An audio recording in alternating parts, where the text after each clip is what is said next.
Oke, Assalamualaikum warahmatullahi wabarakatuh.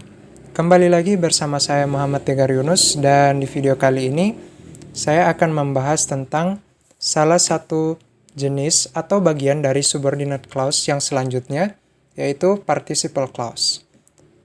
Jika kalian ingin memahami tentang participle clause, maka tontonlah video ini sampai selesai. Baik, langsung saja kita mulai materinya. Dimulai dengan definisi dari participle clause. Participle artinya ketata kerjaan. Istilah participle atau particip sebenarnya berhubungan dengan pengaktifan fungsi kata kerja agar memiliki fungsi gramatikal tertentu dalam kalimat bahasa Inggris. Salah satu fungsi participle adalah sebagai klausa. Participle clause. Fungsi klausa partisip atau participle clause yaitu sebagai pembeda lain dari tiga bentuk kalimat majemuk bertingkat complex sentence, yaitu bentuk time clause, relative clause, atau WH word clause, dan causal clause. Di bagian pertama kita akan bahas participle clause untuk time, lalu kita akan membahas causal. Nah, time participle clause. Klausa partisip waktu dibagi menjadi dua. Yang pertama, active time participle clause. Yang kedua, passive time participle clause. Klausa partisip aktif waktu memiliki kesamaan makna dengan past perfect tense bentuk aktif. Nah, klausa partisip waktu having plus verb 3 memiliki makna semantik yang sama dengan past perfect tense. After subject plus had plus verb 3. Dalam klausa partisip waktu, subjek dalam klausa having plus verb 3 adalah subjek dalam klausa utama, main clause. Contohnya, having applied to a restaurant, Chef Juki was accepted to work there. After Chef Juki had applied to a restaurant, he was accepted to work there.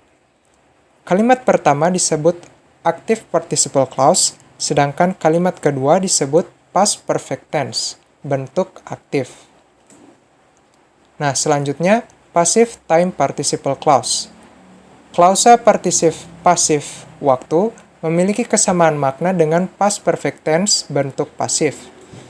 Kalau klausa partisip waktu having plus been plus verb 3 memiliki makna semantik yang sama dengan past perfect tense.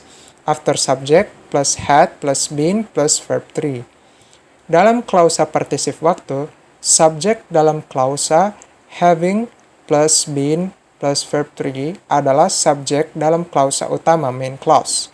Contohnya, having been repaired, the car was finally sold by its owner. After the car had been repaired, it was finally sold by its owner. Kalimat pertama disebut passive participle clause, sedangkan kalimat kedua disebut past perfect tense bentuk pasif. Nah, selanjutnya causality participle clause. Causality participle clause disebut juga klausa partisip kausal atau penyebaban. Jadi, selain dihubungkan dengan konjungsi waktu, klausa juga bisa berbentuk partisip non-waktu. Dalam hal ini, bentuk partisip direlasikan dengan konjungsi alasan, causality conjunction, yaitu because atau since atau as yang bermakna karena. Nah, contohnya seperti berikut ini. Because Zulfa adopted a child, she is admitted as a mother. Adopting a child, Zulfa is admitted as a mother. Klausa Zulfa adopted a child adalah anak klausa bound clause yang mengandung konjungsi kausalitas. Klausa adopting a child adalah klausa partisip sebagai bentuk lain dari Zulfa adopted a child. Bentuk causality participle clause. Secara teori, ada dua bentuk causality participle clause. Yang pertama ada aktif, yang kedua ada pasif. Nah, yang pertama aktif causality participle clause. Klausa partisip aktif kausal memiliki kesamaan makna dengan causal sentence. kalimat penyebaban bentuk aktif. Klausa partisip waktu verb ing memiliki makna semantik yang sama dengan causal sentence kalimat penyebaban bentuk aktif.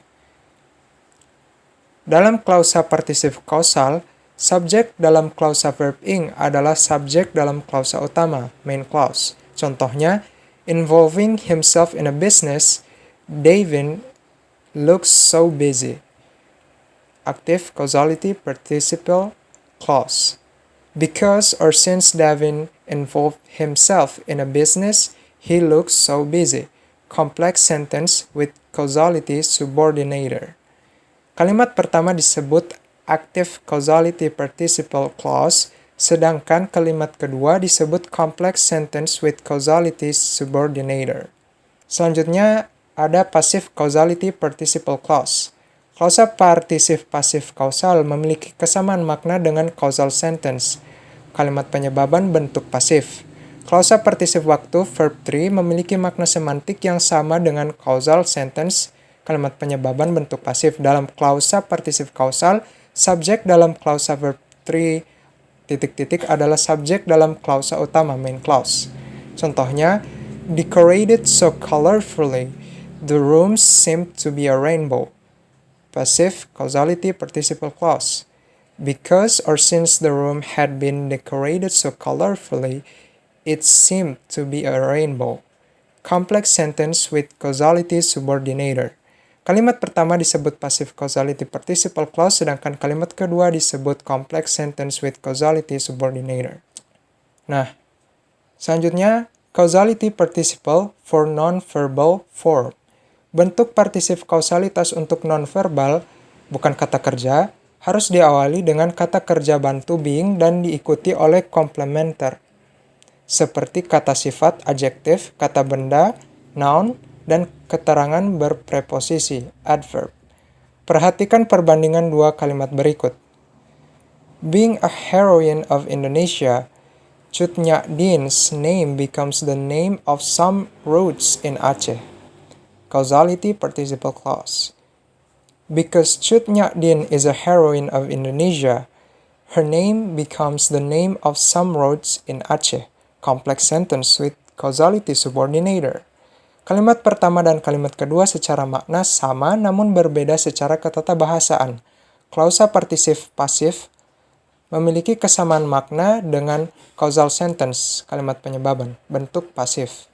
Nah, itulah dia penjelasan saya mengenai participle clause, dan semoga video ini bisa bermanfaat untuk kalian. Sekian, terima kasih. Wassalamualaikum warahmatullahi wabarakatuh.